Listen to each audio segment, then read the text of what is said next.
నమస్కారం అండి. నమస్కారం. వీడో కూడా కట్టప్పగాడు. ఇతని పేరు బాలరాజు. అందరూ ఇతన్ని పెళ్లి కాని బాలరాజు అంటారు. ఇతని వయసు 50కి పైన, చూసిన సంబంధాలు 90కి పైన. అన్ని సంబంధాలు చూసినా ఇతనికి పెళ్లి కాకపోవడానికి కారణం అందం లేకపోవడమో ఆస్తి లేకపోవడమో కాదు, అదృష్టం లేకపోవడం. ఇవాళ ఇతనికి 100వ పెళ్లి చూపులు. మరి ఈ హాఫ్ సెంచరీ వయసులో ఈ సెంచరీ పెళ్లి చూపులైనా ఓకే అయ్యి ఓ ఇంటివాడు అవుతాడో లేదో చూద్దాం. మరి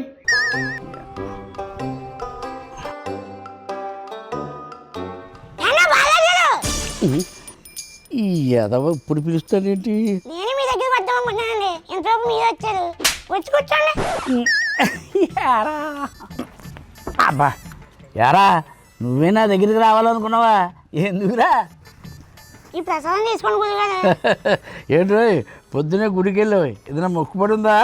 లేదండి, మీకు పెళ్లి కావాలని మొక్కుండా వెళ్ళానండి.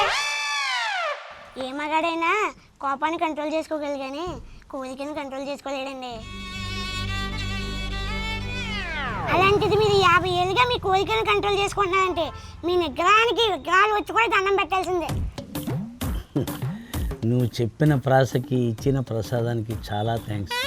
నిజంగానే నువ్వు చేసిన పూజలు ఫలించి నాకు పెళ్లి కానీ కుదిరిందనుకో, మొట్టమొదటి శుభలేఖ నీకే ఇస్తాను రా. నేను పెరగటం, మీకు పెళ్ళి అవ్వటం ఈ జన్మలో జరిగేటట్లేదు.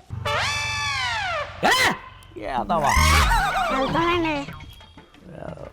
చూసారండి, పెళ్లి కానీ మగాడంటే ప్రతి పిల్లల ఆ కొడుక్కి లోకువే. అసలు దీనికి అంతటికి కారణం వస్తే అక్క.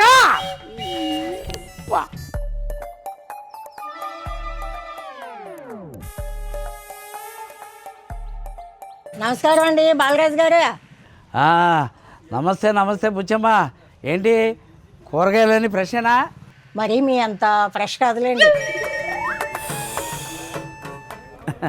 సరే సరేలే. ఏంటి టమాటాలు మరీ ఎంత ఎర్రగున్నాయి? వాటికి ఏమన్నా మీలాగా వయసు అయిపోయింది ఏంటండి? లేత టమాటాలు ఆ మాత్రం ఎర్రగా ఉండవా?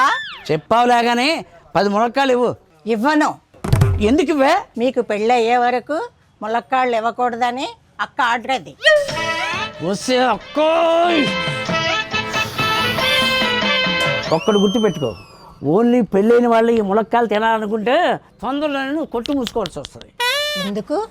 ఎందుకో రాత్రి 10 దాటిన తర్వాత మీ ఆయన అడుగు, చెప్తాడు. వస్తా.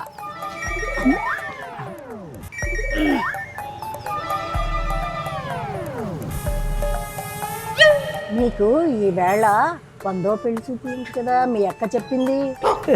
చెప్పిందా? అది ఒకే ఈ పెళ్లి కుదిరితే మీ శోభనానికి నేనే ములక్కాళ్ళ కూర స్వయంగా వండి పట్టుకొస్తా. అలాగా? వెళ్ళి పెళ్లి కుదిరించుకుని రండి. అర్థమైంది. మీ నోళ్ళు కట్టేయాలంటే నేను ఏదో దాని మెడలో తాళి కట్టేయాలి. అలా తాళి కట్టాలంటే అదృష్టం ఉండాలంటారు. నాకు ఇన్ని రోజులు పెళ్లి కాకపోవడానికి కారణం అదృష్టం కాదు, మా అక్క. నీ అక్క నీకు ఎన్ని చెప్పినా అర్థం కాదు. ఓహో. వస్తా, సంబంధం ఖాయం చేసుకుని నీ దగ్గర ఈ కాయలు తీసుకోవడానికి మళ్ళీ వస్తా.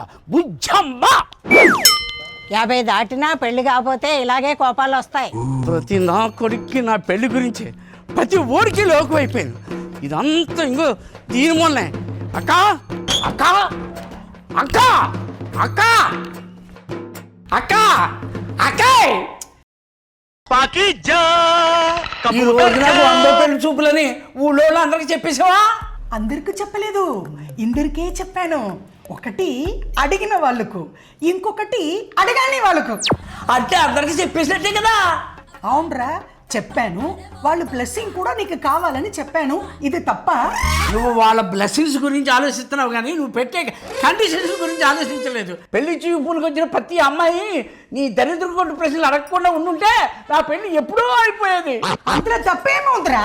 నువ్వు చిన్నప్పుడుగా ఉన్నప్పుడు నాకు నచ్చిన ఫుడ్డే తిన్నావు, నాకు నచ్చిన డ్రెస్సే వేసుకున్నావు, నాకు నచ్చిన చదివే చదివావు. పెళ్లి విషయంలో కూడా నాకు నచ్చిన అమ్మాయినే నీ చేసుకోవాలి. అదే నీకు నచ్చే అమ్మాయి ఎప్పుడు వస్తుందా అని. ఇప్పటికే నా వయసు 5 దాకా కరిగిపోతుంది. ఇదిగో నేను సీరియస్గా చెప్తున్నాను, ఇప్పుడు పెళ్లి చూపులకు వచ్చే అమ్మాయినైనా నీ తొట్టి ప్రశ్నలు అడక్కు. కుదరదు.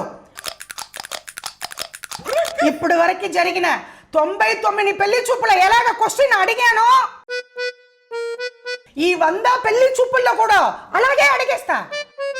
వాటికి ఆన్సర్ చెప్పేనే ఈ ఇంటి కోడలవుతుంది. అంటే ఈ పెళ్లి సంబంధం కూడా